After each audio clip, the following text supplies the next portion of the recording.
I've seen some confusion about how the latest arc of Andor lines up with the events we've seen in Star Wars Rebels. Specifically, we're talking about Mon Mothma's speech in the Senate, which differs from what she says in Rebels. And a second speech is mentioned, so which speech is which, and how does everything line up in the timeline? Let me preface all of this by saying that I don't think there is one correct interpretation. I'm about to give you my take, but I'm not saying it's the only correct take. This is just what makes the most sense to me. So, in Andor, Mothma gives an incredible speech holding Emperor Palpatine responsible for the Gorman massacre.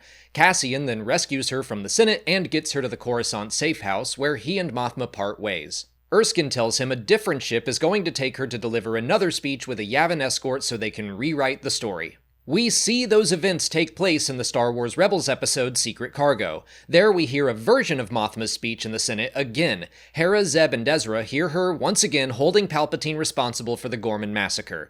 The Imperial newscaster says she has shocked the Senate with her treasonous remarks against the Emperor. I think this is meant to be the same speech. Everything Mothma said was broadcast before the feed could be shut down, so the Empire is probably trying to control the story, firmly calling it treason.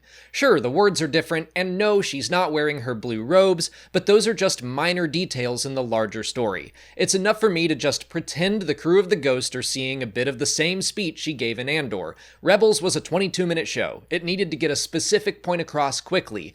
But if the differences really bug you, we could make up headcanon that the version we're seeing in Rebels is doctored. It's canon that the HoloNet would alter Palpatine's rare appearances in the Senate to make him look less monstrous. If that's true, why couldn't they alter Mothma's appearance and words? That lines up perfectly with her exact speech about the death of truth. I've seen some people throwing out the idea that this little snippet we see in Rebels is the second speech Erskine and Draven mention in Andor.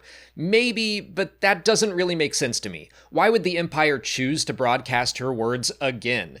No, I think the second speech they're talking about is the one we see at the end of that Rebels episode. Draven mentions Mothma getting a Gold Squadron escort, and that is the exact squadron seen with the Senator when she and Erskine rendezvous with the Ghost. Together, they make a harrowing journey to Dantooine, continuing to evade the Empire, and that's where she delivers the second speech Draven says they want to be broadcast as far as possible.